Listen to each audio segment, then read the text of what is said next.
ప్రస్తుతం మనం ఏ యుగంలో ఉన్నామంటే మీరేమంటారు? కలియుగం అంటారు కదా. కానీ ప్రస్తుతం మనం ఉన్నది టెక్నాలజీ యుగం. ప్రపంచవ్యాప్తంగా చాలా దేశాలు టెక్నాలజీ వేగంగా దూసుకుపోతున్నాయి. ముఖ్యంగా ఆర్టిఫిషియల్ ఇంటెలిజెన్స్ అందుబాటులోకి వచ్చాక శాస్త్ర సాంకేతికంగా విప్లవాత్మకంగా మార్పులు ఎన్నో చోటు చేసుకున్నాయి. విద్య, వైద్య సహా ప్రతి రంగంలో ఏఐ హవా నడుస్తోంది. దీంతో ఊహించిన దానికంటే వేగంగా హ్యూమనాయిడ్ రోబోలు ప్రతి పనిని టేక్ ఓవర్ చేసుకుంటున్నాయి. ఇది చూస్తుంటే భవిష్యత్తులో మనుషులు ఉద్యోగాలు సంపాదించుకోవడం మరింత కష్టంగా మారనున్నట్లు తెలుస్తోంది. ఎందుకంటే ఇప్పటికే అనేక దేశాల్లో మనుషులు చేసే పనులను రోబోలు అత్యంత వేగంగా పూర్తి చేస్తున్నాయి. ఇక ఆ విషయంలోకి వెళితే చైనా, జపాన్ సహా పలు దేశాల్లో ఇప్పటికే అనేక పనులకు రోబోలను వినియోగిస్తున్నారు. నిర్మాణ రంగంలో మనుషుల కంటే 10 రెట్లు వేగంగా రోబోలు కన్స్ట్రక్షన్స్ చేసేస్తున్నాయి. గోడలు వేసే పని, ఇటుకలు పేర్చడం, ఫినిషింగ్ వంటి పనులను అత్యధిక వేగంతో చేస్తూ నిర్మాణ పరిశ్రమలో విప్లవం తీసుకొస్తున్నాయి. ఇదే కాకుండా చైనాలోని హంగ్లో గ్యాస్ స్టేషన్లో ఒక రోబో రాత్రి వేళలో సేవలు అందిస్తుంది.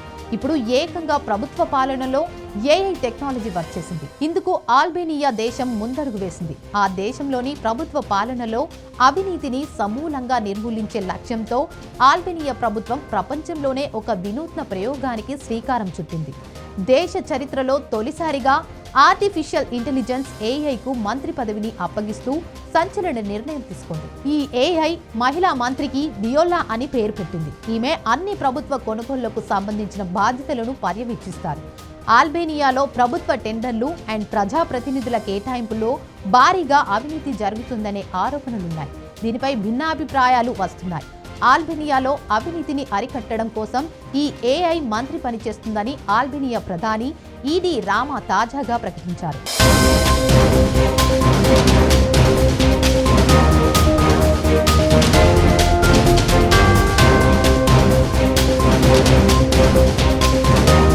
కాగా అల్బేనియా పబ్లిక్ ప్రొక్యూర్మెంట్ డిపార్ట్మెంట్లో భారీ ఎత్తున్న అవినీతి జరుగుతోందంటూ అక్కడి ప్రతిపక్షాల నుంచి మాత్రమే కాకుండా ప్రజల నుంచి కూడా తీవ్ర వ్యతిరేకత వ్యక్తమవుతుంది.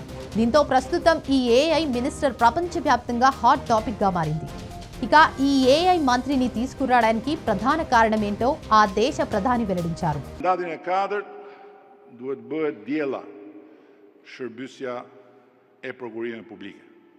Të cilat duam që t'ja kalojmë hap pas hapi inteligjencën artificiale, duke e bërë Shqipërinë një vend ku tendrat publik janë 100% të pakorruptueshëm.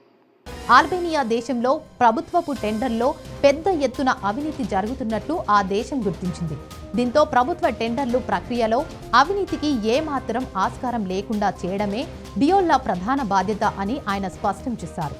ప్రభుత్వ టెండర్లకు సంబంధించిన అన్ని నిర్ణయాలను ఇకపై డియోల్లానే పర్యవేక్షిస్తుంది. దీనివల్ల టెండర్ల కేటాయింపులో 100% పారదర్శకత సాధ్యమవుతుంది. ప్రభుత్వ నిధులతో చేపట్టే ప్రతి పనిలోనూ పూర్తి స్పష్టత ఉంటుంది అని ఆయన వివరించారు.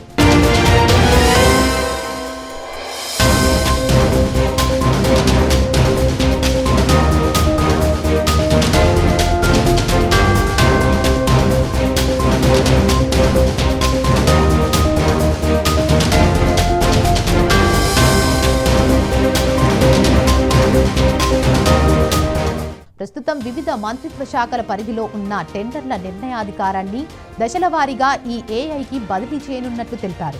ఇక ఈ ఏఐ మంత్రి పెట్టిన పేరుకు ఒక అర్థం ఉంది. ఈ ఏఐ మంత్రి పేరు డియోల్లా, అంటే అల్బేనియా భాషలో సూర్యుడు అని అర్థం. ఈ ఏడాది జనవరి నుంచి ఇది ప్రభుత్వ ఆన్లైన్ సేవలను ప్రజలకు అవగాహన కల్పిస్తూ డిజిటల్ అసిస్టెంట్ గా పనిచేస్తోంది. దీనిని సంప్రదాయ అల్బేనియా దుస్తులు ధరించిన మహిళా రూపంలో చిత్రీకరిస్తున్నారు. ఇక ఈ దేశం యూరోపియన్ యూనియన్లో చేరాలని లక్ష్యంగా పెట్టుకున్న అల్బేనియాకు అవినీతి ఒక ప్రధాన అవరోధంగా మారింది. ట్రాన్స్పరెన్సీ ఇంటర్నేషనల్ విడుదల చేసిన అవినీతి సూచిలో 180 దేశాల జాబితాలో అల్బేనియా 80వ స్థానంలో ఉంది. ఈ నేపథ్యంలోనే అవినీతిని అరికట్టేందుకు ప్రభుత్వం ఈ ఏఐ సాంకేతికను ఆయుధంగా ఎంచుకుంది. ఇక ఇదే కాకుండా ప్రపంచవ్యాప్తంగా చాలా రోబోలు రకరకాలుగా పనులు చేస్తున్నాయి. అంటే రోడ్డు సైన్ను ఏర్పాటు చేసేందుకు కూడా రోబోలను వాడుతున్నారు.